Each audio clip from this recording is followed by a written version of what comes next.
đó bây giờ dengan zaman là cho ba lúc đó là số column lúc đó bọn nó ở khu tự nhiên khu à ba lúc là số row lúc bọn nó ba mà cái cái gì mà mà column row lúc có biểu này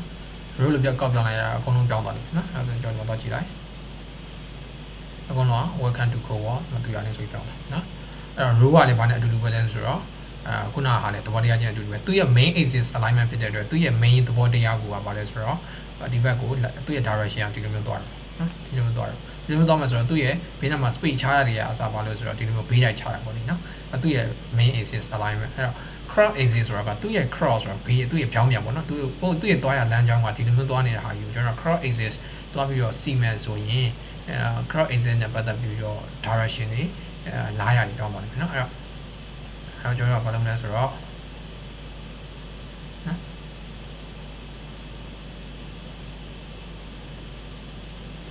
အဲ့တော့ပြောဒီမှာချက်တော့ပြီးတော့ကြည့်ရဒါ main axis alignment ပေါ့နော်အဲ့တော့ main axis alignment ပြီးတော့ကျွန်တော်ဘာလုပ်မလဲဆိုတော့ cross axis alignment ကိုတော့ပြီးတော့ cross axis alignment dot ဆိုပြီးတော့ကျွန်တော်ဒီမှာ start လုပ်မလား stretch လုပ်မလား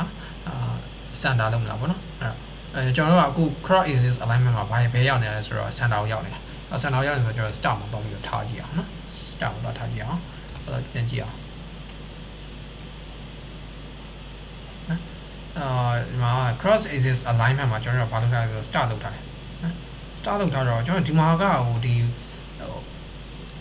container တွေပိုင်းနဲ့ဆိုရင်တော့ပုံပြီးသိတာဗျာကျွန်တော်ဒီမှာကဟိုအရင်အဲ့လောက်ကြီးမသိတာနော်အပြဿနာတစ်ခုရှိတယ်အဲ့တော့ဘယ်လိုလုပ်မလဲကျွန်တော်တို့ container အုပ်ကျင်ကောင်းမလားမသိနော်ဆိုရင်ဒီလိုလုပ်မယ်ကျွန်တော်ဒီ widget တွေကိုနော် widget တွေကိုဒီ widget ကိုခဏဖြောက်ထားလိုက်ဖြောက်ထားပြီးတော့အဲ့ကောင်ကိုကျွန်တော်တခြားဘာနဲ့ဆန်းပြမလဲဆိုတော့container နဲ့ဆန်းပြ container နဲ့ဆိုတော့ပို့ပြီးတော့မြင်လာလိမ့်မယ်နော်အဲ့တော့ center ထဲမှာကျွန်တော်ဘာရှိလဲဆိုတော့ chain ရှိမယ် chain ထဲမှာ row တစ်ခုရှိမယ်နော် row တစ်ခုရှိမယ်row နဲ့အရင်ဆန်းပြမယ်ကျွန်တော်ဘာလဲဆို column နဲ့အရင်ဆန်းပြမယ်နော် CU က column နဲ့အရင်ဆန်းပြမယ်column ထဲမှာဘာရှိလဲဆိုတော့ chain run ရှိမယ်နော် chain run ထဲမှာကျွန်တော်ဘာလုပ်လဲဆိုတော့ container ကြီးCU1 TIN နဲ့ container ထားလိုက် container ကိုwidth ကdouble.mesh ထားလိုက်မယ်ဆိုရင် comma height ကလည်း height က200ထားလိုက်နော်200ထားလိုက်မယ် container ကိုပြီးတော့ဘာလုပ်လဲဆိုတော့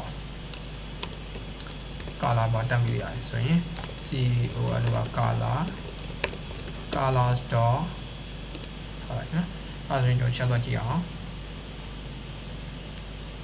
how do you feel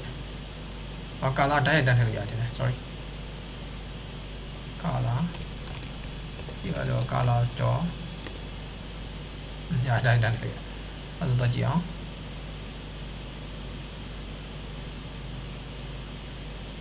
အဲ့ဒါဆိုရင် column တစ်ခုရှိတယ်အဲ့ column ဘာလဲဆိုတော့ width ကကြောက်အပြည့်ယူသွားတယ်နော် match finance ဆိုတာ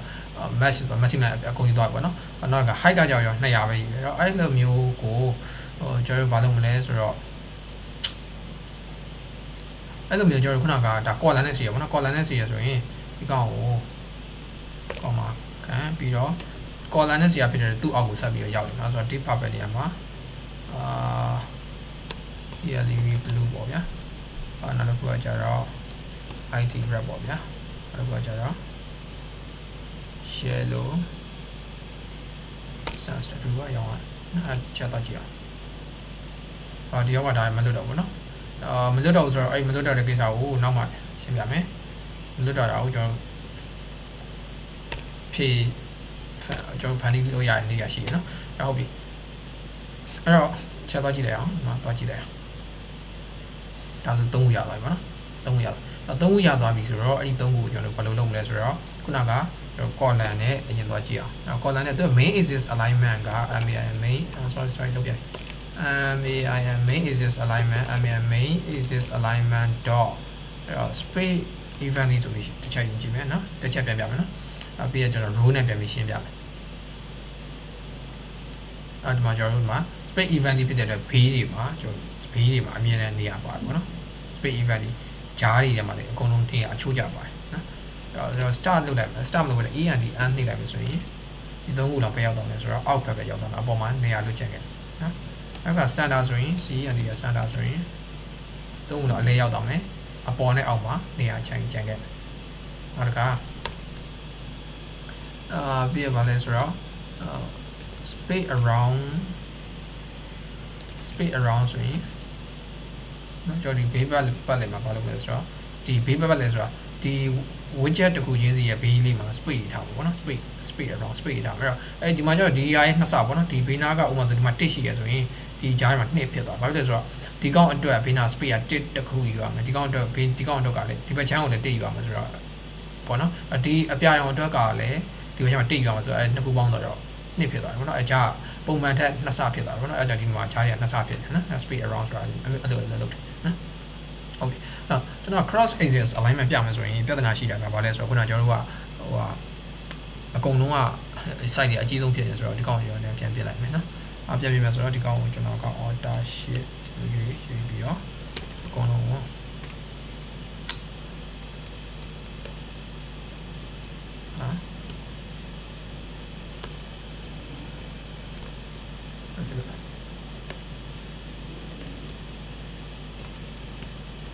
street shade ရရပါလားဟောပါတော့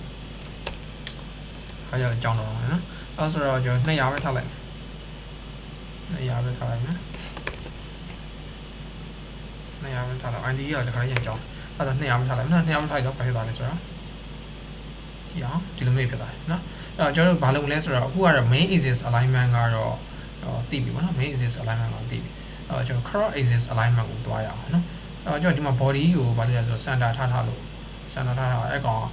effect တွေဝင်နေတယ်တရားအဲ့ကောင်ကိုဘာလုပ်မလဲဆိုတော့ remove this widget ဆိုပြီးနေလိုက်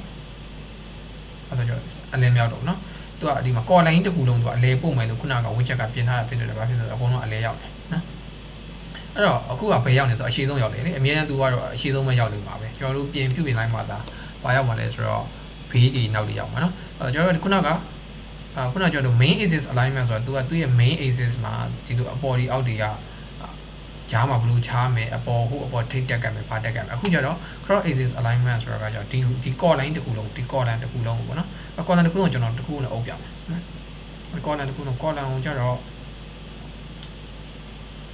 core line ကကျွန်တော်တို့ဟုတ်ပြဆိုတာwrap with container အုပ်ပြမယ်နော် container အုပ်ပြီးတော့color ထားဆိုတော့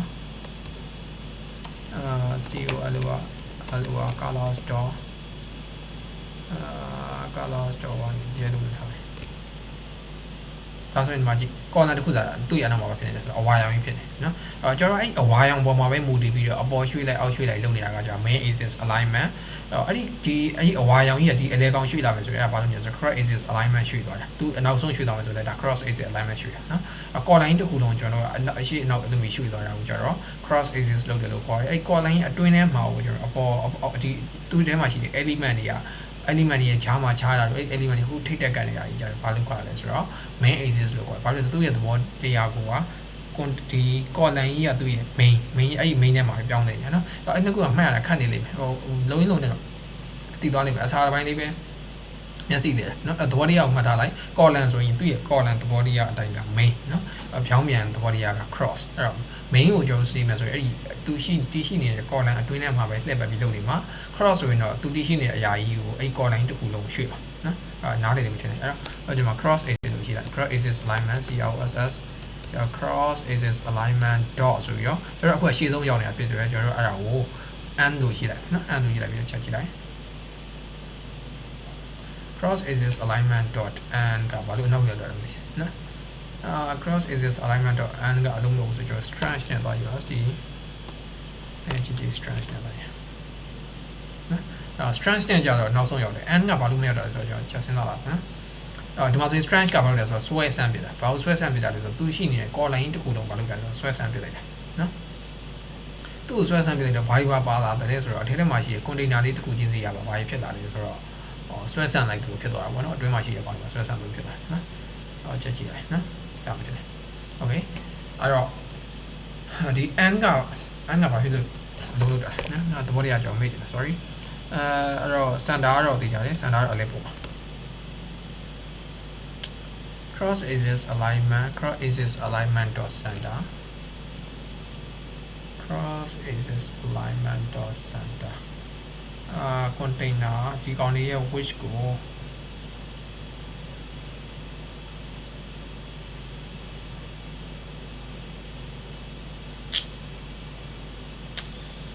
ဒီကောင်လေးရဲ့ width ကို container ရဲ့ width เนาะ width ကိုdouble dot နဲ့ထားလိုက်ဘယ်လိုပြတော့နော်ဒါဆိုရင်ထိပ်ဆုံးတစ်ခုကတော့ဘာဖြစ်လဲဆိုတော့အပြည့်ယူသွားတယ်နောက်ကဟာကယူသွားတယ်အဲ match file နဲ့ဆိုအောက်ကတစ်ခုယူရင်အကုန်လုံးကတော့လိုက်ပြီးယူရမှာပဲနော်လိုက်ပြီးယူရမှာပဲဆိုတော့200ပဲကောင်း okay ဟုတ်ပြီအဲ့တော့ဒီမှာတော့ကျွန်တော်အသုံးများတာခုနကပါဆိုတော့ strength နဲ့ stress နဲ့ပုံစံကတော့အသုံးများတယ် cross axis alignment နော်သူရဲ့ default ပုံစံကတော့ဘယ်ရောက်မှာလဲဆိုတော့ရှေ့ဆုံးရောက်မှာနော်အဲ့ဒါကိုကျင်းသိနော်အဲ့တော့ and ကဘာကြောင့်အသုံးလုပ်လဲဆိုတော့ solution တော့ကျွန်တော်နောက် video တစ်ခုကြာရင် solution ရှာပေးပြင်ရှာပေးပြင်ပေါ့နော်ရှာပေးပြင်လည်းကြောခဲ့မှာပေါ့နော်နော်ဒီမှာ and မှာကျွန်တော်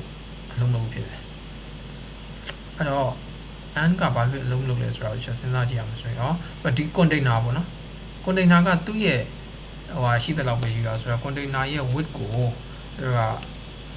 အဲ့လိုယူလိုက်မယ်ဆိုရင်တော့ကြောင်းတော့မထင်တယ်ဟုတ်ပြီနော် container ကြောင့်ဖြစ်တယ်နော်နောက် video မလုပ်တော့ဒီ video မှာပဲပြရမယ်အဲ့တော့သူ့ကိုလက်ခံထားတယ်ဒီ container ကဘယ်လိုလုပ်တာဆိုတော့သူ့ရဲ့အတွင်းထဲမှာရှိနေတဲ့ chain ပေါ့နော်အဲ့ဒီ chain ရဲ့အကျယ်အတိုင်းယူတာပေါ့နော်ကျွန်တော်တို့ဒီ Android မှာဆိုရင်တော့ဘယ်လိုခေါ်လဲဆိုတော့ wrap content လို့ခေါ်တယ် wrap content ဆိုတာအထဲမှာရှိနေတဲ့ content ရဲ့အကျယ်အတိုင်းယူတာပေါ့နော်